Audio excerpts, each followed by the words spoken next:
If you're looking to get a funded trading account, it's important that you partner up with a firm that is reputable. A firm that's led by a group of traders that have spent decades on trading floors and desks all around the globe.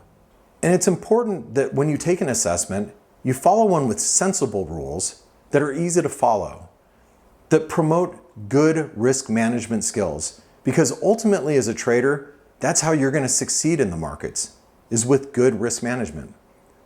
And also, you want to be surrounded by a community of traders and have tools at your disposal. And that's what ForexAnalytix is. So in the month of July, if you take a trader funding program assessment, you're going to get a 45-minute consultation with me, Blake Morrow, President of ForexAnalytix. And I'll spend 45 minutes with you one-on-one and talk you through the assessment process. So book your assessment today. I'd like to talk to you soon.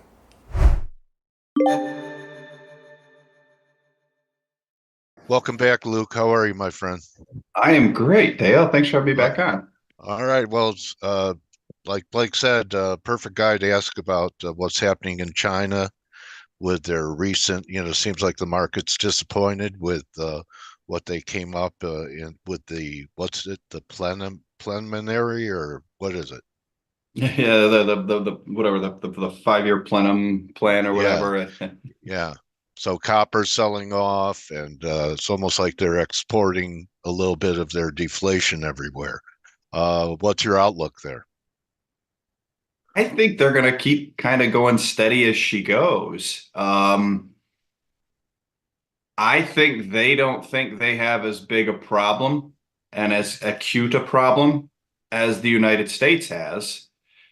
And I think they're treating the United States government like toddlers, which is they're going to let them cry it out until they either, grow up or go to sleep. And what I mean by that is that if China accelerates growth, the U.S. is very clearly saying what it's going to do to China, right? Which is, as soon as we're done with Russia, we're gonna put you out too. So China can do one of two things. China can help the U.S. by stimulating, which helps China too, to be clear. Yeah. Or China can continue to slow roll this, manage their issues, run massive, massive trade surpluses, right? So dollar inflows. So they're at no risk of a balance of payments crisis. And then they're continuing to accelerate yuan-denominated energy and commodities, which further makes it all but mathematically impossible for them to have a Chinese currency crisis a la Southeast Asia in 97.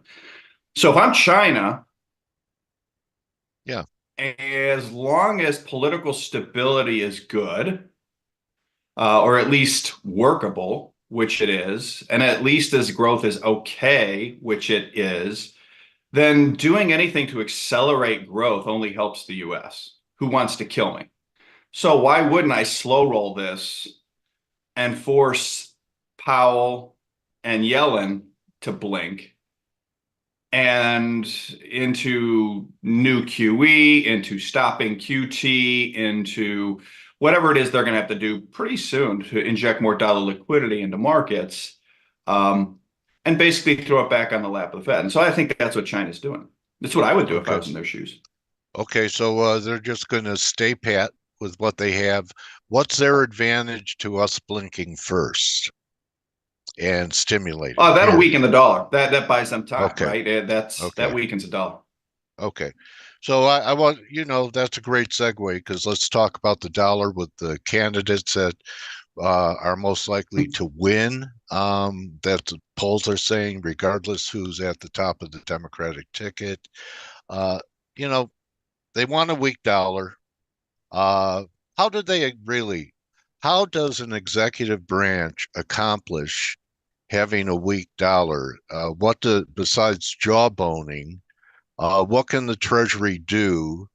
Could we have an overnight devaluation of the dollar like we've had in other currencies, which is what scares me, not if we just trade lower, 20, 30% lower, but it happens overnight. But could they do that by decree? How do we Yeah. get to where they want to go? Because they Yeah, took a you plaza could do that by accord. decree. Okay, because they took Yeah, a you could plaza do, accord well, last time. it took a plaza accord. I don't think the plaza accord's coming because the biggest parties you need there, right? We've already beaten. We're actively hurting the Europeans' ability to value. We're getting the Japanese to devalue, but that's that's in the wrong direction if you want to weaken the dollar. So, and the Chinese, I think we went to China last fall and said, "Hey, you need to strengthen the yuan." And I think the Chinese said, "If you want the yuan stronger, raise the. If you want the dollar weaker, raise the price of gold. Let the price of gold go." Okay. And that I think is one way you could do it. I mean, uh, you could implement certain tariffs on certain border policies. There are things you can do there, but I think. Quite honestly, I think the easiest way for the executive branch to do it is provided for in the Financial Accounting Manual for Federal Reserve Banks, Section 2.10, which is President can tell Treasury Secretary to tell Fed Chair Okay. to raise the price of gold, to remonetize the gold is how it's phrased in this document. And the accounting treatment of this is that every dollar you raise the official gold price deposits a dollar free and clear into the Treasury General Account or TGA, with which the Treasury Secretary can do whatever they want. So the U.S. has 261 million ounces of gold. Every $4,000 to the gold price, the official gold price, is about $1 trillion into the TGA. So the more this goes on, the more I think we get some sort of October surprise or Nixonian shock where Trump says, "All right, we're done here. I'm sick of screwing around." Treasury Secretary, fill in the blank, instruct Powell to raise the price of gold by $20,000 an ounce. That So puts that would $5 be trillion. next year. That would be a year from October, not this October. Not this October, no. But if it's going to happen, I think it's going to happen in the first half of 25 Okay. because That's possible. that's the way, that gives you the max amount of time for the effects to occur, right? So if you do it, you've got a midterm election in November 26. The effects of devaluing the dollar against gold in such a way. Now, let me finish with the thought. You deposit, if you did 20,000 to pick a number, that's $5 trillion into TGA, $5 trillion that the Treasury Secretary then go out and buy back the Treasury market. Here, you take $5 trillion in cash, we'll take $5 trillion in Treasuries, retire them. U.S. debt to GDP is no longer 122%, it's 70%. Based on the amount of treasuries around, based on the decline in the valuation of treasuries, based on what the Fed's done over the last couple of years. No, it's 70% debt to GDP. Great. That's now positioning the United States for growth. And oh, by the way, there's other ways you could do it too. Look, Judy Shelton has talked about this, who was within a couple of votes of becoming a member of the Fed under Trump. He nominated her, putting a little gold sweetener into the long-term debt market. It's only a matter of time until basically foreigners like, we're done here. On our current course and track, like we're not buying the long end. We'll buy all the bills you want. And they have a word for, there are nations that finance to, massive deficits, 7%, 8%, 9% deficits, all in the bill market. And they're called generally banana republics. They're generally it's Brazil, it's Argentina, it's, financing $2 and $3 trillion deficits in the bill market is highly inflationary. Yeah, and they've once had you plenty of currency problems in both of those countries. That's exactly it. And what did Trump just say last week? We have currency problems. We have big currency problems. It's a little different. It's on the trade side. The dollar's too strong for their liking and de facto for the national security of the United States. The dollar's strength is a threat to U.S. national security because it's forced us to offshore defense industrial base. So if you basically then you have debt to GDP at 70%, now the U.S. government can stimulate whatever it wants to do. It can start running debt back up again. So oh, by the way, when you revalue, the 20,000, that's probably extreme, but it doesn't necessarily need to be. When you do this, ultimately, you're going to increase inflation expectations in the U.S. You're going to increase inflation in the U.S. because all of a sudden there's going to be $5 trillion in new currency floating around, more government spending. There are other currencies that will go up with gold, and because their gold reserves will get marked up. So the dollar would fall against those. So that's one way you could do it. Another more subtle way you could do it is Judy Shelton's plan to basically like, hey, with every, any duration beyond 10 years, we are going to add, we're going to pay 2% plus, a few grams of gold valued at some really big number as a way of making our debt more sustainable. That's another way you could do it. You could do it by saying, look, American oil is now valued at whatever in dollars or whatever in gold, American oil exports. You could use American oil to do the same thing. So there's a lot of ways you could do it unilaterally, but it would have to be unilaterally, and I think gold has to play a role. Okay, so plenty of ways to use gold or oil. Basically, a commodity would have to be used to make this happen, and they have options. I didn't know. I've asked people, and they said mainly jawboning. I didn't see how that could take the dollar down for a secular bear market. So, because I'm bearish the dollar, but it started to make me nervous that people were going to start front running this trade, right? 6 months ahead of time. And I think the 105 level is going to be real key. If we start closing above it, strong dollar. If we take out 104, go ahead. Yeah. Yeah, I was going to say, and I think it's an important level to watch because tactically, right now we're in a setup that is very similar to last year at this time, which was we got that rally in the dollar from, call it, 101 to 107 last year, if I recall. I can go back and see. Let's say. But you've got this quarterly refunding coming up at the end of the month. You've got the Fed coming up. You've got the the Congressional Budget Office just increased.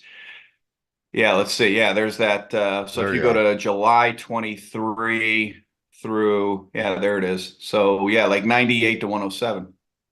Yeah. Right. Yeah. From right keep going right there. Yeah. Yeah. Yeah. Something like this. That's the setup we're in right now from a fiscal standpoint. If Yellen comes out and says, listen, yes, the CBO just raised the second half deficit by 27% to almost $2 trillion.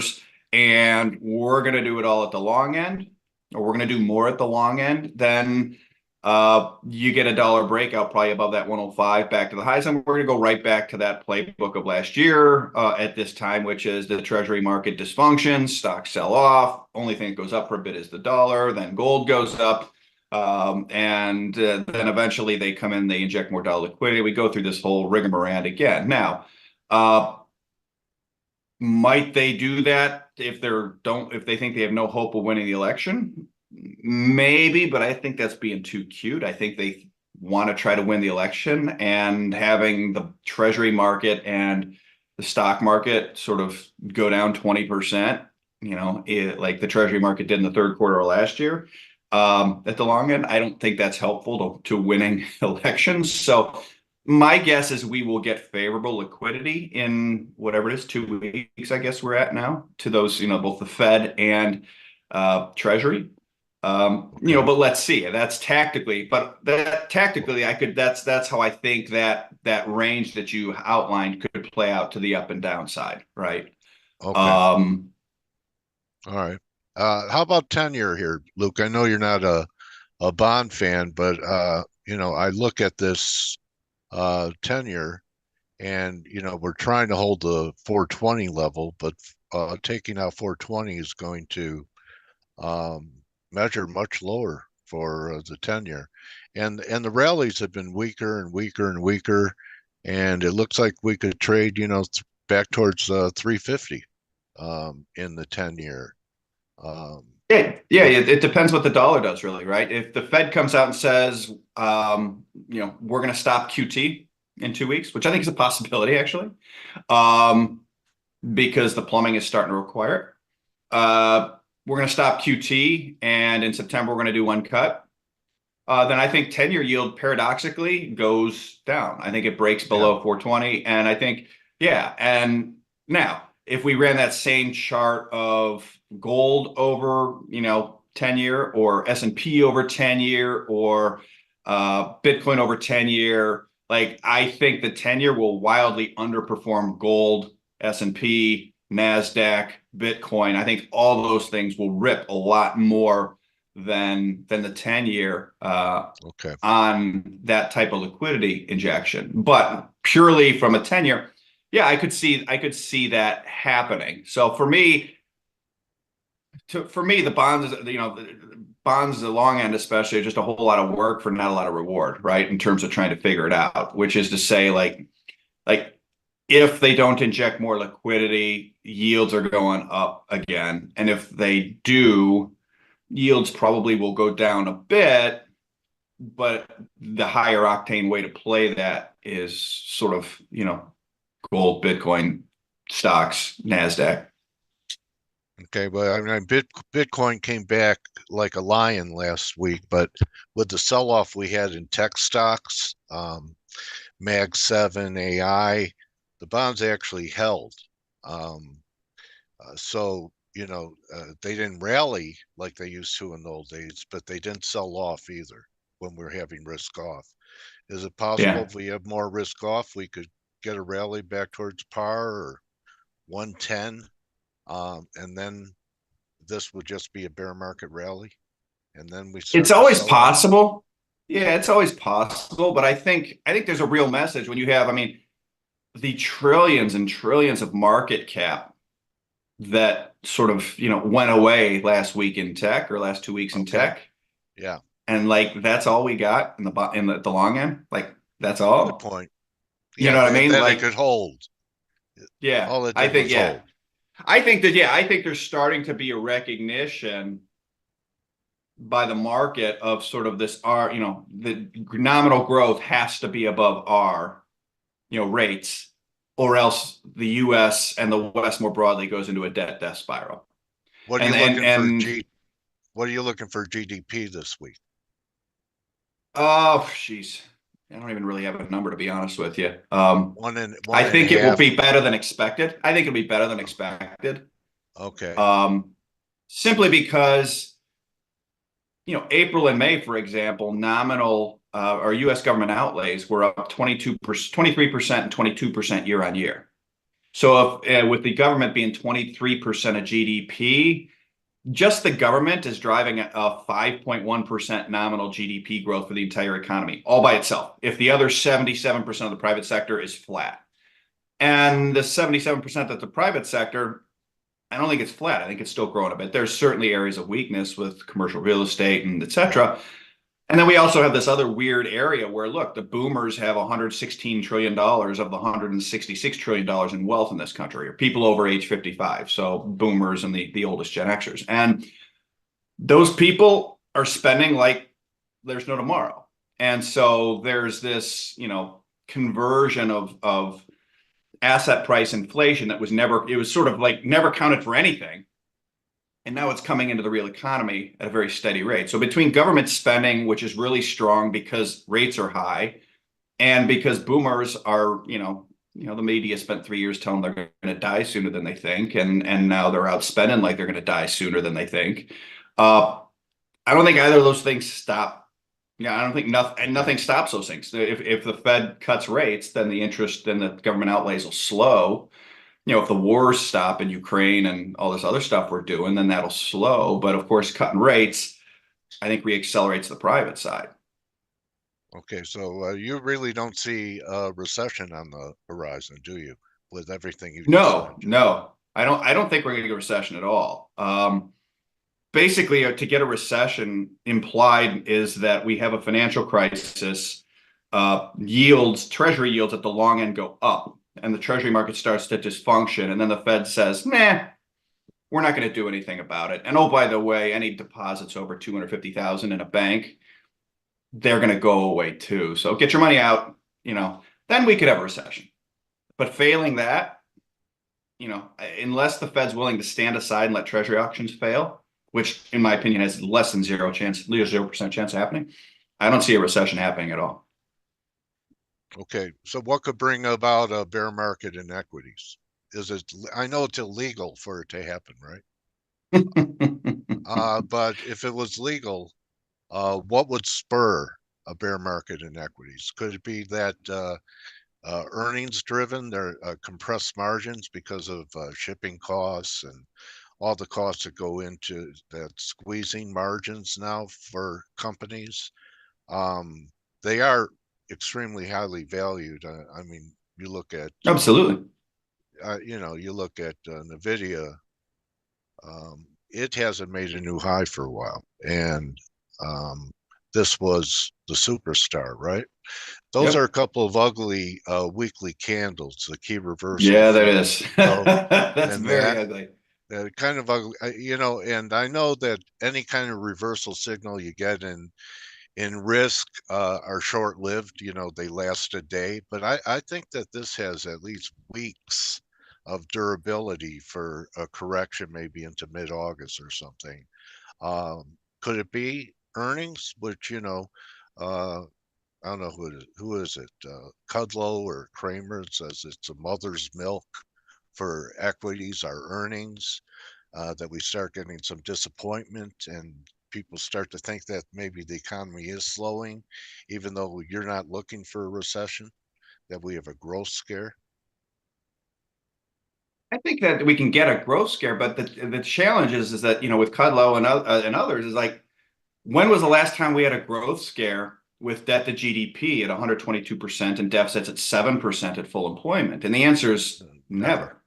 Yeah. And so to really get, I think, a real equity bear market, now I do think you get a vicious sector rotation out of the NVIDIAs of the world into, you know, industrials, Russell. et cetera, a la Yeah. 2000, 2003 kind of time frame. I think that's Okay. certainly possible. But to get an honest to goodness equity bear market with debt to GDP and deficits to GDP this high at full employment, you need one of two things. You need that at growth slowdown to cause treasury dysfunction. And treasury dysfunction is like what we saw in the third quarter last year, where, you know, TLT crashes 20% in a quarter. And it causes problems with other banks, like, you know, whether it's Schwab or whether it's, you know, Signature Valley or Signature Bank, Silicon Valley. And then the Fed goes, hey guys, anything over 250, you're not getting your money. That's it. Then you're going to get the feedback where these banks are going to start selling more treasuries. You're going to get rates up, stocks down, and you're going to have money, you know, people panicking out of banks, probably into T-bills. Then you could get a recession, I think, and you could get an honest to goodness bear market. That's one way. The other way you get it is capital. Given all this, is capital flow driven. Right. And it speaks to, again, why I think a dollar devaluation probably has to happen on a snap, relatively overnight basis, whether it's literally over a weekend or over a month, which is if you come out and tell the world, like, hey, we're taking the dollar down 30% over the next 2 years, like, then you can get a bear market. People are like, okay, well, you know, ultimately, that probably manifests again more as a bear market in NASDAQ and a bull market in industrials and commodities in the US. So a vicious sector rotation, given the relative market caps, that probably does result in a bear market at the headline indices for at least a bit.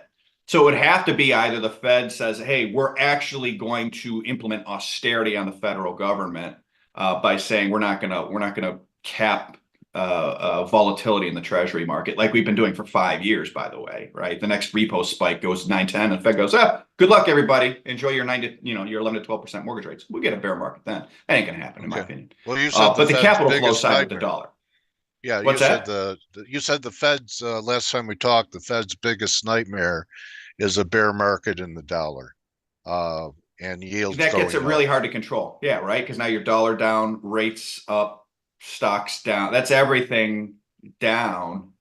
And that's sort of why I think part of the reason why this election is so contentious is the financial people, the Fed, et cetera, all look at this and go, oh God, that is our worst nightmare.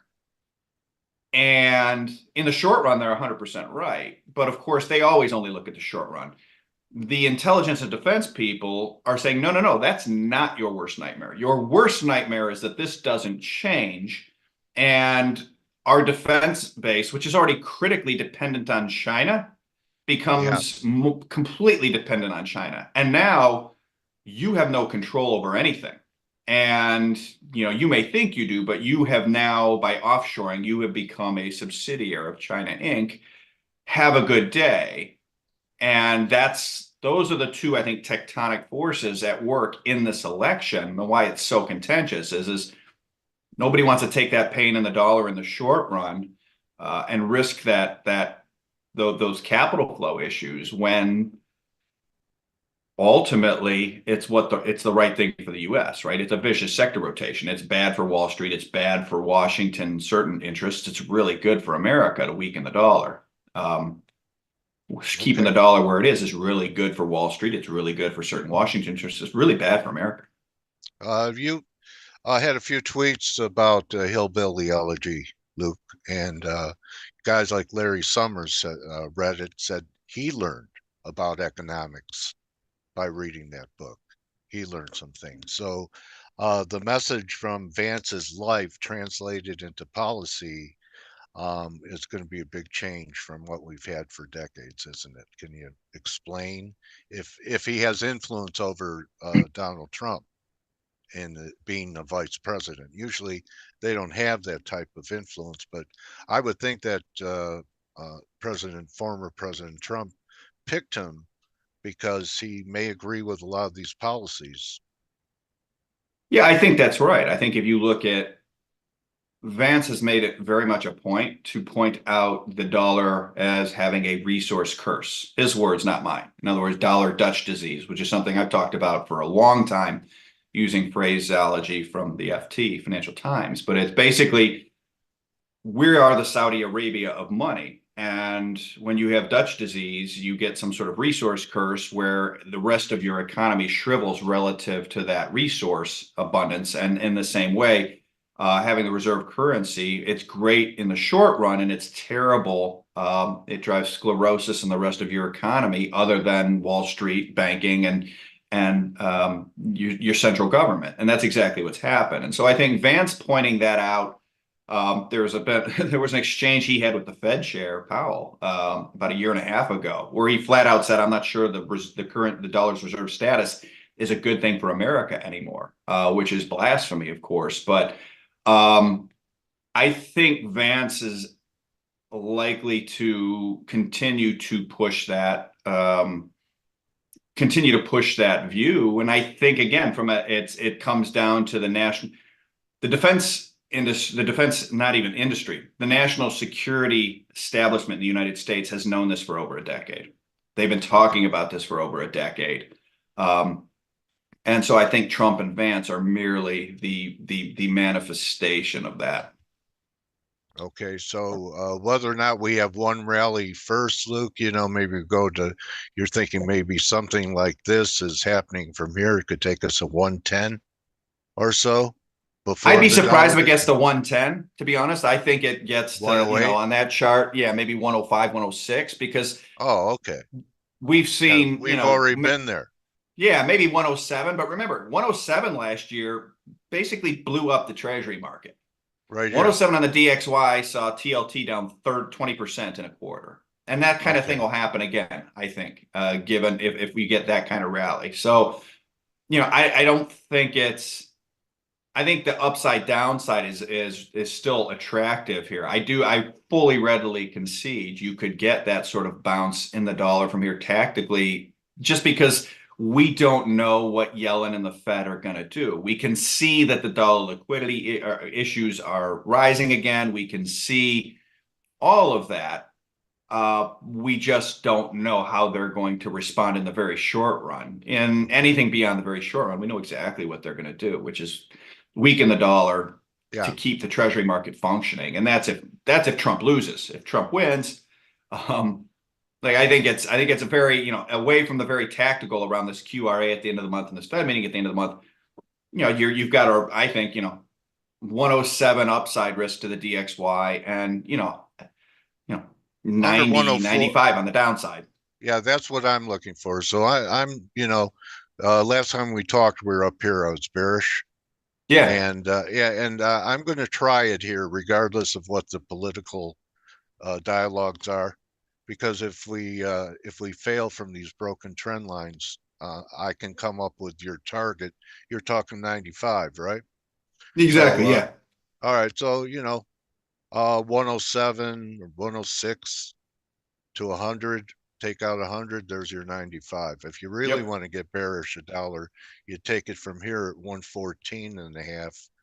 So that's 1,400 handles from par. That gives you 86. So Yeah. And that would just get you back to like 2014 levels, right? I mean, yeah, 20, yeah. but that's not crazy. And let's wrap it with this. Two things on China. China came out a couple months in a row and said they didn't buy gold 2 months in a row. I say that they put that out there so they could buy the break. What do you think? I think it's very possible. All right. Yeah, I think it's very possible. I don't put I mean, much. they're not doing it to try and like give people a heads up. Yeah. Right? Okay. No, And I the mean, other, go ahead. yeah, no, who knows? I mean, yeah, I agree with you. We know, if you look at a chart of gold over, the long bond, over like ZB1, Okay.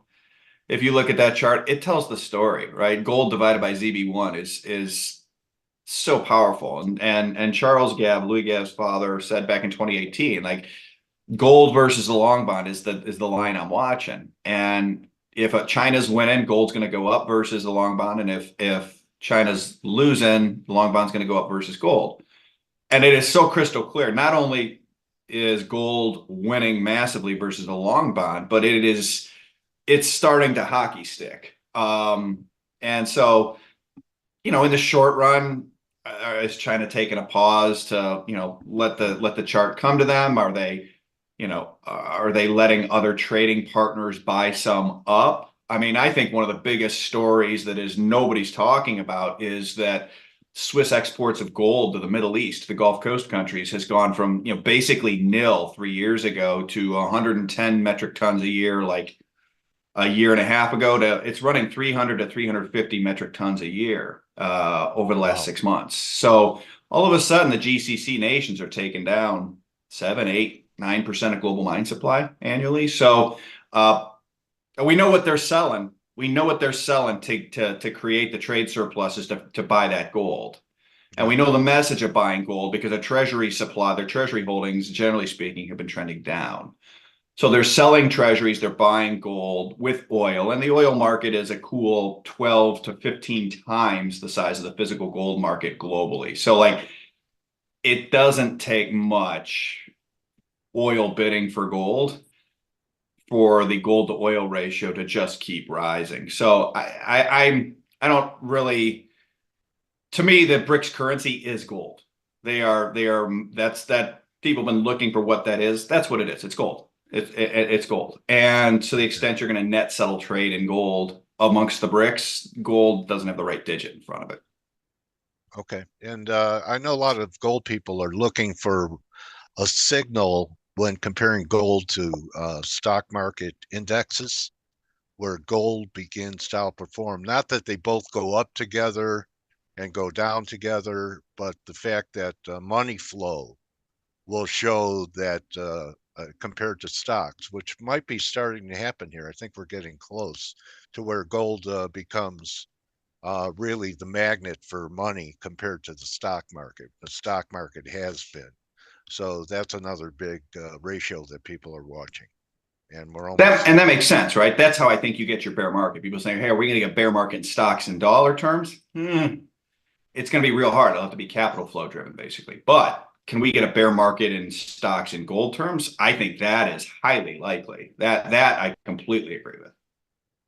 Luke Gromen, I always learn from you. Thank you so much for coming here and sharing your convictions with us on the market. And I recommend everyone goes to your website, From the Forest to the Trees, and get your research. Your goal is to have people relax through all the anxiety that's happening every day in the markets, and by having them in assets that you have conviction of and don't have to really worry about things day to day.